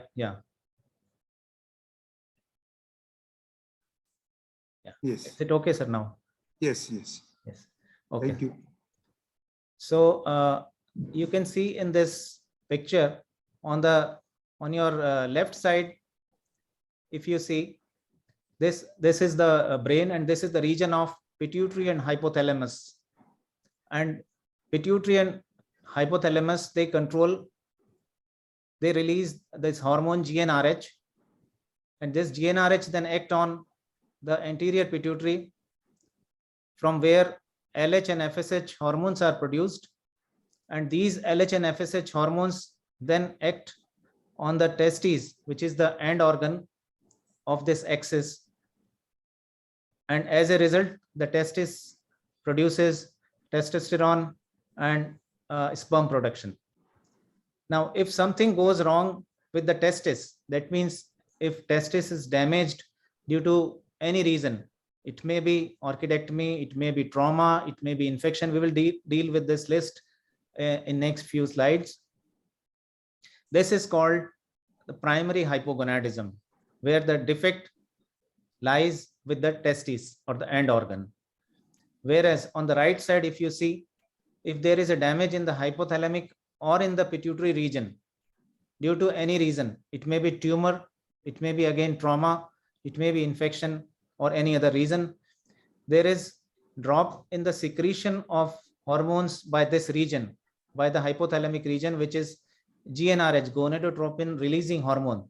The releasing hormones are released by the hypothalamus, and these hormones then act on pituitary to augment the release of pituitary hormones LH and FSH. Or if there is a damage in the pituitary itself, which may be again because of various abnormalities which I enumerated earlier, it may be pituitary tumor, it may be infection, it may be trauma. In either case, whether there is a drop in GnRH or whether there is a drop in LH or FSH, these hormones are not available to the end organ, which is the testis, and as a result, the testosterone production goes down, sperm production goes down. So this is the basic difference between the primary and secondary hypogonadism. Primary means the defect is at the testis, secondary means the defect is at the level of hypothalamus or pituitary. Mostly it is pituitary. So in primary hypogonadism, serum testosterone concentration and the sperm count are below normal, and the serum LH and FSH concentrations are above normal. When testis is at the fault, the pituitary will, in order to overcome this reduced testosterone production by the testes, will secrete more LH and FSH in order to stimulate the testis further to get more testosterone. And this cycle goes on and on. As a result, the LH and FSH concentration keeps on rising. with the failing testis. So in primary hypogonadism, there is low testosterone, high LH and FSH concentration. This is the classical picture of primary hypogonadism, but there may be some variation, like there may be low testosterone and only LH high. There may be low testosterone, only FSH high. The other hormone may be normal, but in general, it is elevation of LH, FSH, either of them or both. In secondary hypogonadism, as we know, because pituitary is at the fault, LH and FSH are not secreted, so their concentration will drop. We will have a low testosterone, and at the same time, LH and FSH concentration may be normal, low normal, or it could be very low. The sperm production is mostly affected in the primary hypogonadism more than the secondary hypogonadism.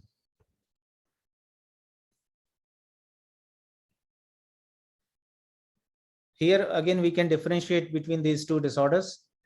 As I said, the sperm production is affected more than the testosterone production in primary hypogonadism. Sometimes there may be only oligospermia with normal testosterone concentration.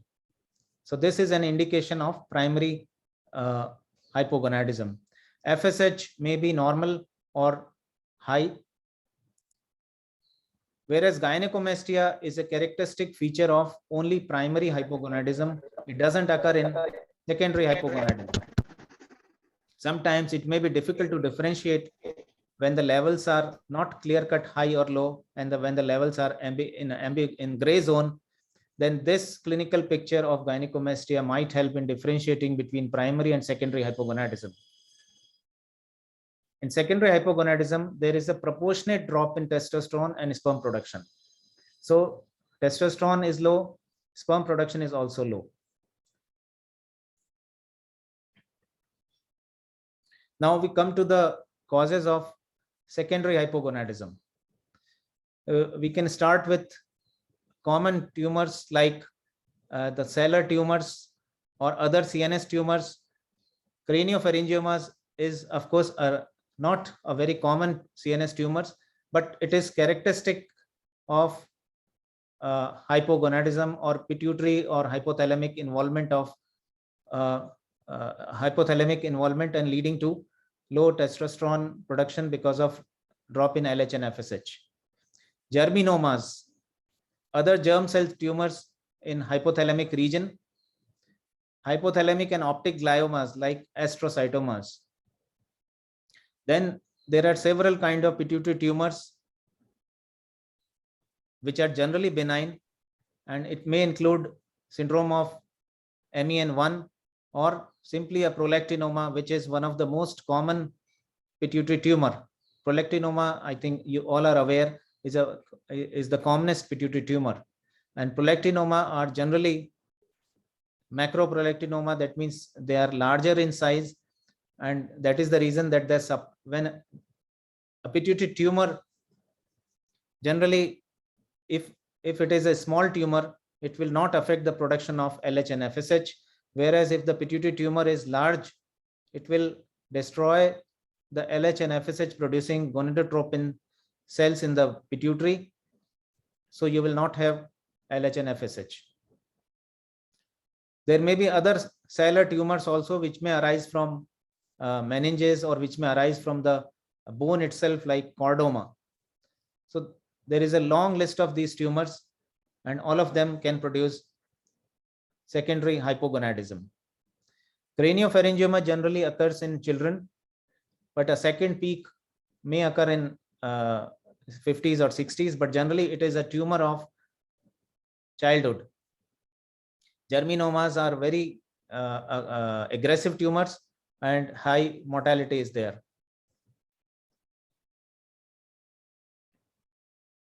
This is how a craniopharyngioma looks like. This is a solid part and this is the cystic part. Generally this tumor is identified by its peculiar radiological appearance, and pituitary adenomas or pituitary tumors are seen generally in middle age or in elderly individuals, whereas craniopharyngiomas are seen in childhood. And they are difficult to treat. Recurrence is quite common. Whereas on the right side of this slide, you can see a pituitary adenoma. This is a large pituitary adenoma, which is compressing the optic chiasma above. And when tumor grows to this size, or when craniopharyngioma grows to this size, many times more than the size of the pituitary itself, the whole large part of the pituitary is secreting cells are destroyed, including the gonadotropins or LH and FSH producing cells. Then there may be infiltration in the pituitary. This infiltration could be by Langerhans cell histiocytosis or eosinophilic granulomas. It could be again because of other infiltrative disorders. Any infection of the CNS, which may be bacterial like tuberculosis, it may be even syphilis, which is a rarity or which is almost non-existent these days. Then there could be fungal infections of the CNS or fungal infections of the pituitary and hypothalamic region, like histiocytosis,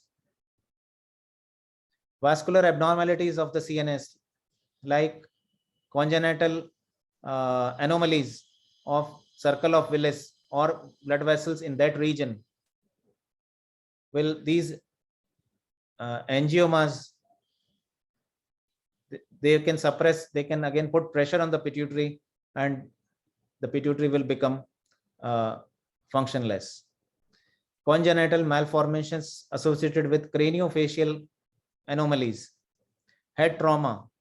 Head trauma is quite common, and it is seen that particularly if the trauma is in the base of the skull region, there are more chances of damage to the portal circulation.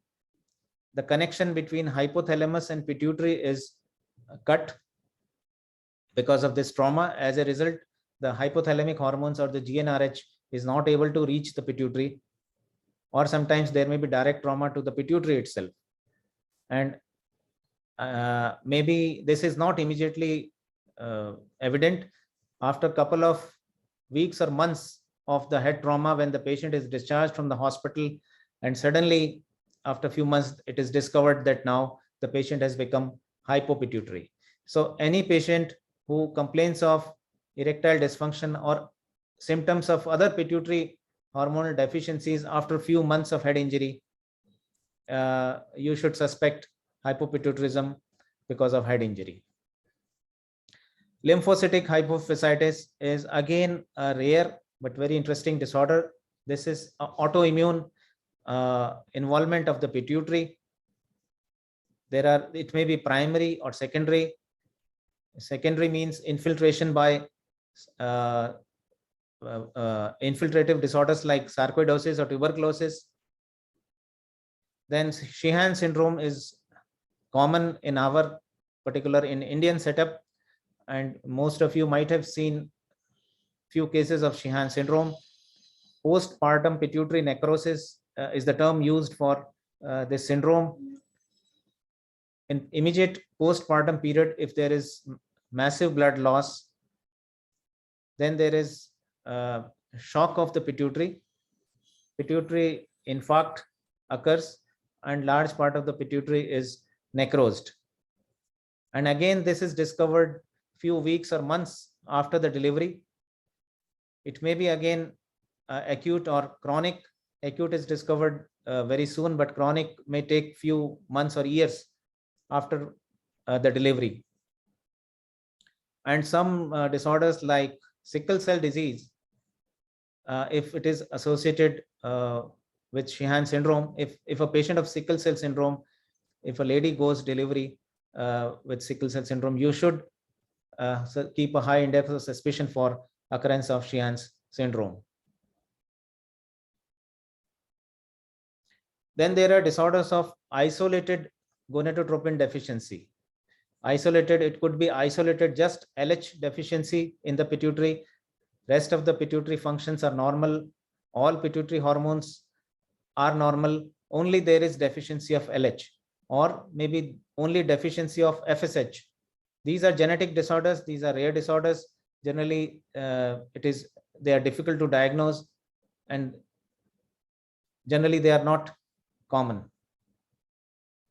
Then LHRH receptor mutation. Again, this is a rare disorder where a very common kind of disorder in this group is the Kallmann syndrome. Kallmann syndrome may occur with hyposmia or anosmia, or even without anosmia. Because the next talk will be exclusively dealing with this syndrome, so I'll not go into the details of this syndrome. Just a few salient features of this syndrome. Kallmann syndrome is the characteristic syndrome of hypogonadotropic hypogonadism. As the name implies, hyposmia means there is either loss of sensation of smell, or there is diminution in the sensation of smell. This occurs because the olfactory tract is affected in this syndrome. And in the history, if you ask a patient with hypogonadism, if you ask the history of loss of or diminution of sense of smell, the diagnosis is very clear, and there is hardly any differential diagnosis to this. It is Kallmann syndrome. If this is accompanied by low LH-FSH and low testosterone.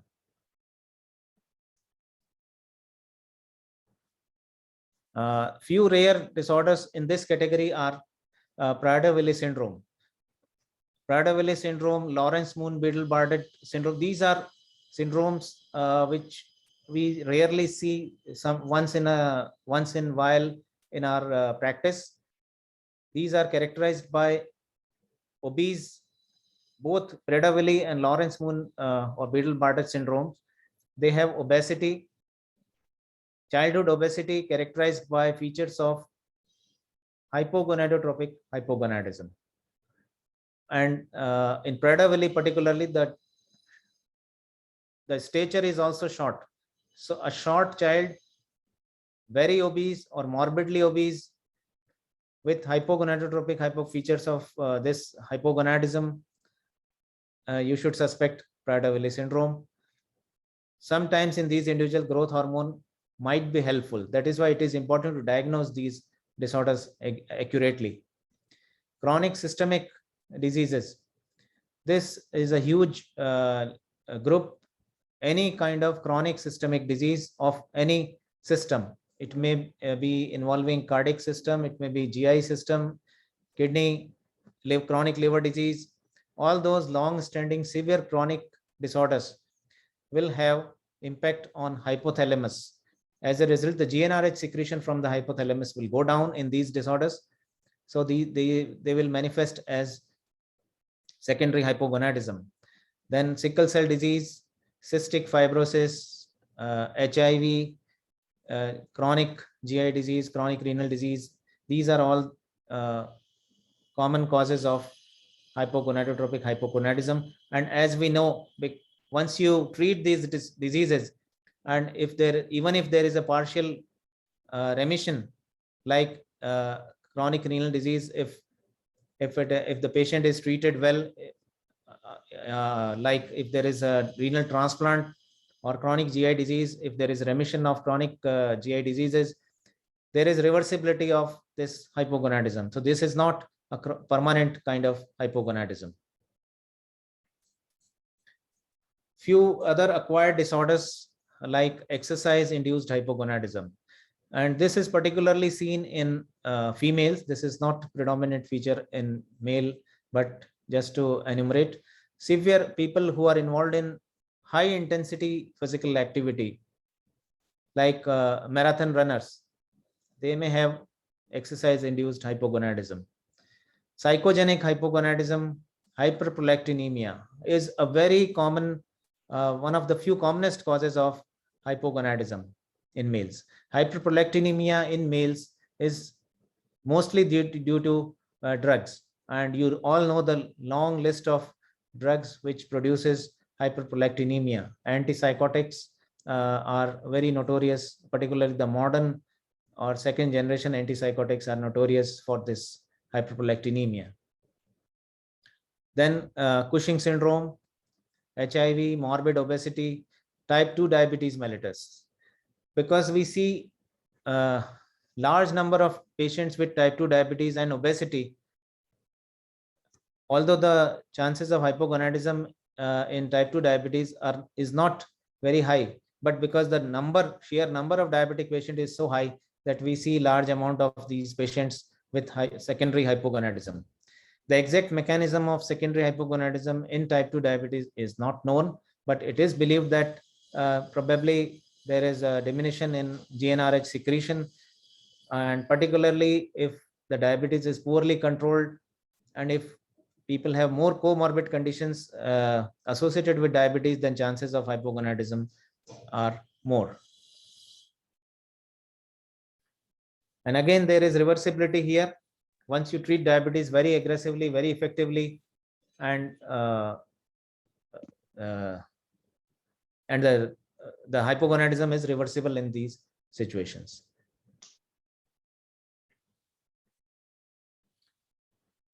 Chronic malnutrition, particularly rapid weight loss, hypothyroidism, again a very common clinical condition.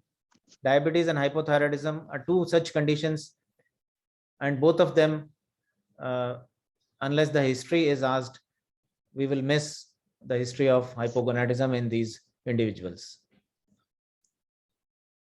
Gonadal steroids, few words about this not so rare condition, gonadal steroid abuse. You might have encountered some of these individuals who go to gyms and who are professional athletes or professional players, and they take large amount of gonadal steroids. It is generally testosterone or anabolic steroids along with other hormones like insulin or growth hormone. A cocktail of these hormones is taken by these athletes, and the amount of androgens which they take is many folds more than the normal physiological requirement. Like if you treat such individuals, you may give 250 milligrams in 15 days or 250 milligram once a month. These individuals, they take 250 milligram every alternate day, 250 milligram once a week, very high amount of gonadal steroids. So while they are on testosterone hormones, they will not feel the hypogonad features. But as soon as the withdrawal of these hormones is there, because of high amount of androgens in the body, there is suppression of natural functions of the pituitary. So LH and FSH concentration is dramatically low. Sometimes it is reversible, but again, if these individuals have taken steroids or these hormones for many months or years, then their complete atrophy of the testes might occur, and this is irreversible. And this is quite common. I have seen most of the athletes who are at state level or national level, most of them will take some amount of anabolic steroids or gonadal hormones or insulin or growth hormones. GnRH analogs. GnRH analog, again, the commonest example is used in as it is used in prostate cancer therapy. GnRH analog, they are long-acting analogs of GnRH. GnRH is secreted by the hypothalamus, as I told you in the first slide. But when you give a long-acting GnRH analog, the half-life of natural or endogenous GnRH is very short, few minutes only. But when you give analog which circulate in the body for a longer time, for weeks to months, the half-life, like most of the analogs which we use in practice, they are given once in a month. So that long-acting GnRH analog will disrupt the normal physiological pituitary hypothalamic axis, and these individuals will again have a drop in testosterone level, which is actually the objective of this therapy. Why this GnRH analogs are given? This is to reduce the testosterone production so that the prostate cancer prostate cancer can be treated effectively. Marijuana or opioid abuse. Again, this can have direct impact on GnRH secretion in the hypothalamus. Then infiltrative disorders like Gaucher's disease or sarcoidosis or hemochromatosis, or people who are thalassemia and who are a regular replacement of blood. These individuals, if iron chelation is not good, large amount of iron will accumulate in the body, and this iron, some part of this iron will be deposited in hypothalamus and pituitary also. So this infiltrative kind of hypopituitarism is again not so rare. So all individuals who are on chronic blood replacement therapy, like thalassemia major patients, they should be suspected with secondary hypogonadism if they have features suggestive of this. Now coming to the hypergonadotropic hypogonadism. As the name implies, hypergonadotropic, that means the gonadotrope hormones LH and FSH are high. Pituitary is secreting higher amounts of LH and FSH, but still there is hypogonadism because the primary end organ or the testis is at the fault. However higher concentration may be there of LH and FSH, the testis is not going to be stimulated because it is destroyed. And the common reasons are syndrome of seminiferous tubular dysgenesis and its variants, and the hallmark syndrome is the Klinefelter syndrome. Klinefelter syndrome again will be dealt in detail in the next presentation, so I'll not discuss it here. But the important differential to differentiate it from Kalman, as I told you, is the gynecomastia, obesity, and of course the concentration of LH and FSH, which is sky high. Chemotherapeutic agents like chlorambucil, busulfan, then radiotherapy in the hypothalamic and pituitary region because of CNS tumors, testicular steroid biosynthetic defects, 17 beta hydroxylase dehydrogenase deficiency, 5 alpha reductase deficiency.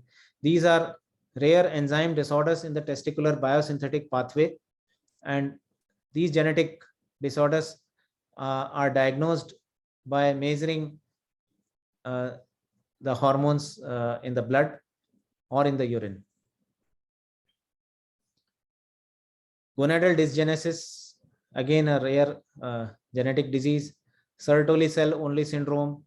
The interesting feature of this syndrome is that the testis would look normal, testosterone production would be normal, but only the sperm production is affected. Testosterone production is generally not affected. Only Sertoli cell are affected, as the name implies.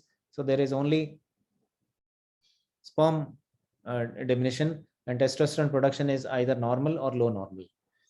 Receptor mutation, like as I told you earlier, LH receptor mutation, it can manifest also as secondary primary hypogonadism.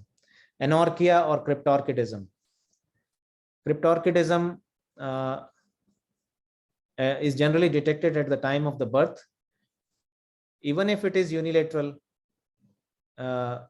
it may lead to hypogonadism. But sometimes there may not be any hypogonadism even with cryptorchidism of one side only, but generally there is a drop in testosterone. It is believed that the disease is bilateral and the testicular affection is generally bilateral, even if it is unilateral. Trauma to the testes, like torsion of the testes, or any other reason for trauma, or testicular surgery because of other reason, or radiation to the testis because of radiation to the inguinal region for lymph nodes in the inguinal region. If they are irradiated because of lymphoma, leukemias, then also this can affect the testes. Varicocele. Varicocele, it is important to, it is very easy to diagnose clinically. A patient of hypogonadism, if you palpate the scrotum, you can very well diagnose varicocele. Myotonic dystrophy again is detected in second or third decade. This is characterized by muscle disease, at the same time baldness and primary hypogonadism.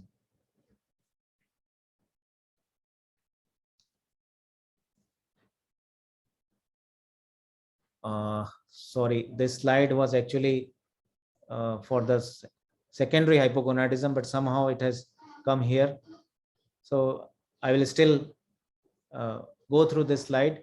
Pituitary apoplexy is another reason for secondary hypogonadism. Apoplexy means acute damage to the pituitary, acute reduction in the blood supply to the pituitary.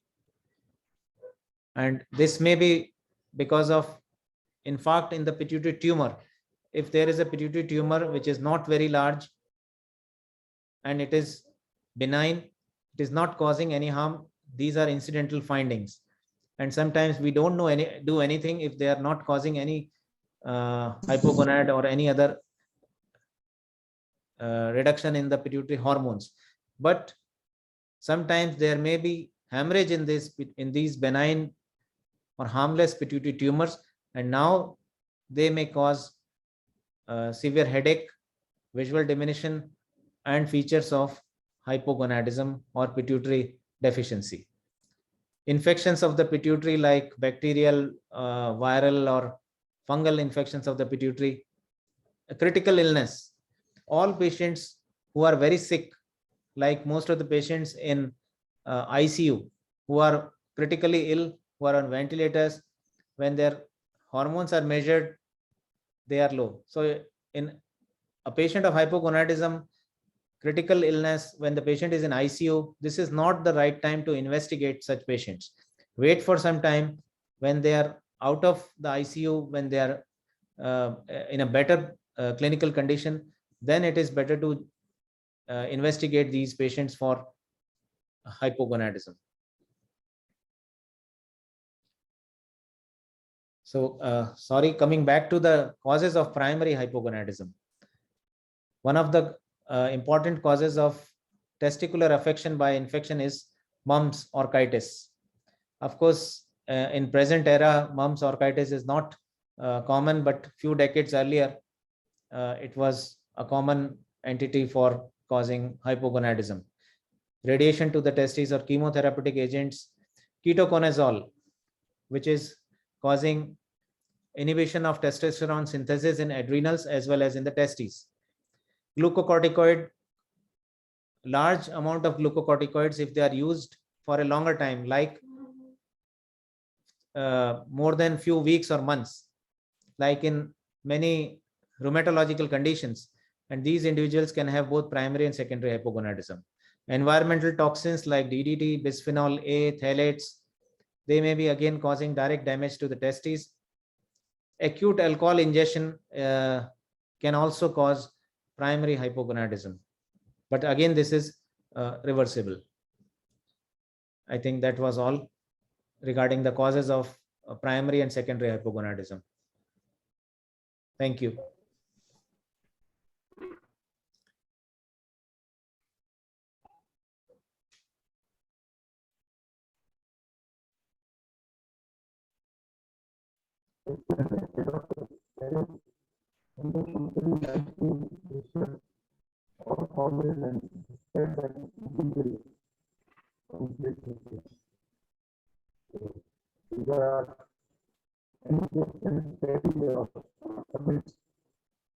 Sir, your audio is not good. You are not audible.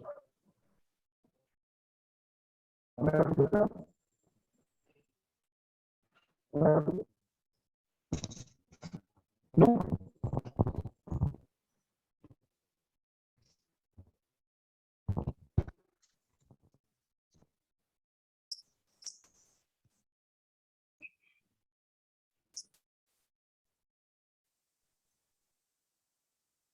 Am I audible? Yes, sir. Now it is better. It is good. There is some problem. So an excellent deliberation of all the causes of hypogonadism, and so nicely discussed everything in detail. It was really a wonderful update of which we have forgot and not read for last so many years. So it was really a wonderful talk by Dr. Salesh Lodha. Congratulations and compliment for discussing so nicely. So if there are any queries or any comments or any question. So there is a question in the chat box by Dr. Snehlata that when we think that patient boy has developed pubertal, but by what age and when we should start suspecting what is the problem. So Dr. Snehlata, the male child, boy usually starts developing puberty by the age of the 12. And initial most thing which we see is the pubertal spurt, sudden increase in the height, followed by increase in the testicular size, facial hair, change in the voice, development of the facial mustaches, beard, and these should be kept while we are suspecting hypogonadism. And if any boy is not developing these features by the 15 years of the age, it should be diagnosed as a male hypogonadism and should be worked up. So before 15, these things should have started developing. Dr. Keswani, one question from my side. Yes, madam.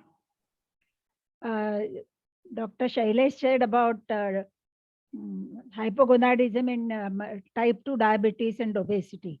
Now, Yes. in type 2 diabetes, he is an elderly patient, may complain of decreased libido or erectile dysfunction and so on.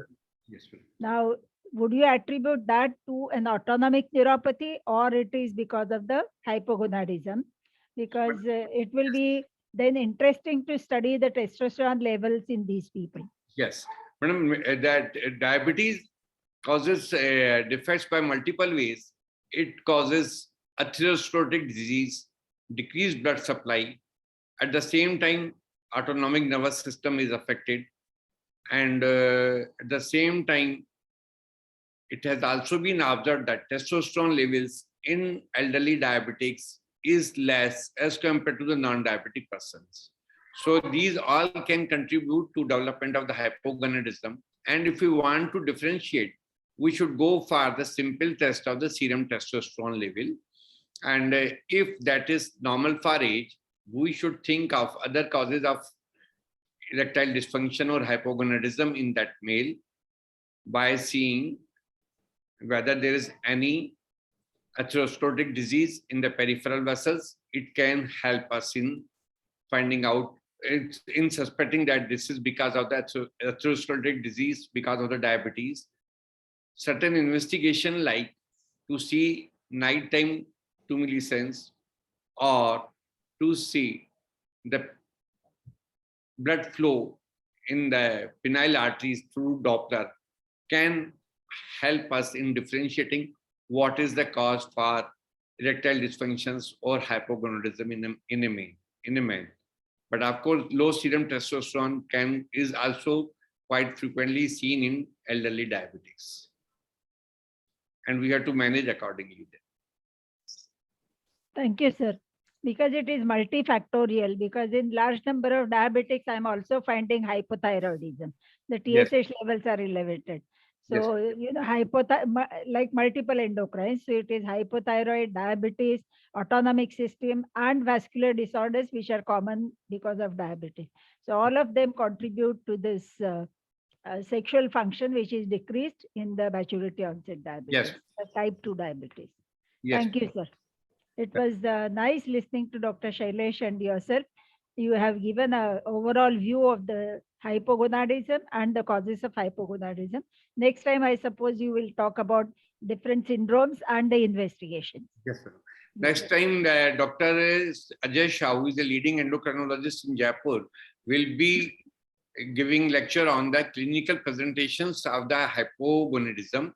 what happens when a patient develops hypogonadism in adult life, childhood, or a congenital. And Dr. Sanjay Saran will be giving illustration of good genetic syndromes, including Klinefelter, Kallman syndrome, and other genetic factors. So there will be 2 lectures from 3 to 4 next Sunday on 19th. And in the subsequent lectures, there will be talks on the diagnosis and replacement therapies and spermatogenesis therapies. Dr. Minal, I was just wondering whether we should on the WhatsApp, can you declare your next topic so that people can read and come? Yes, today it was not mentioned, very rightly said.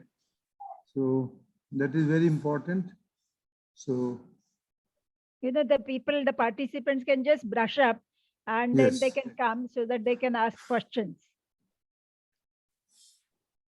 Just think that's about very it. right, Dr. Keswani. Yes, sir. We I will should come out with a brochure indicating every talk about that, so that next 7 days, those postgraduates can prepare them and can ask questions and queries. Because discussion is more important. Sure. So this time we have made us understand to what is to be given in advance to the students. So we'll make a brochure of that kind of. Yes. And we can continue, I mean, even after this end of this ICP certificate course, we can continue such courses on other subjects also. We have got so many very brilliant endocrinologists in our state. So we can discuss and we can come out, we can continue this program for long also. There is nothing, I mean, it is very good to keep updated to our friends, colleagues and clinicians. In brain, it will help. Yes. So we'll continue it. That's good. This certificate course. I would, there is one suggestion. After this endocrine series, I think Dr. Malhotra is a good hematologist from your city. So, you know, hematological problems or hemato-oncology would be quite interesting to the students. Yes. Yes, right.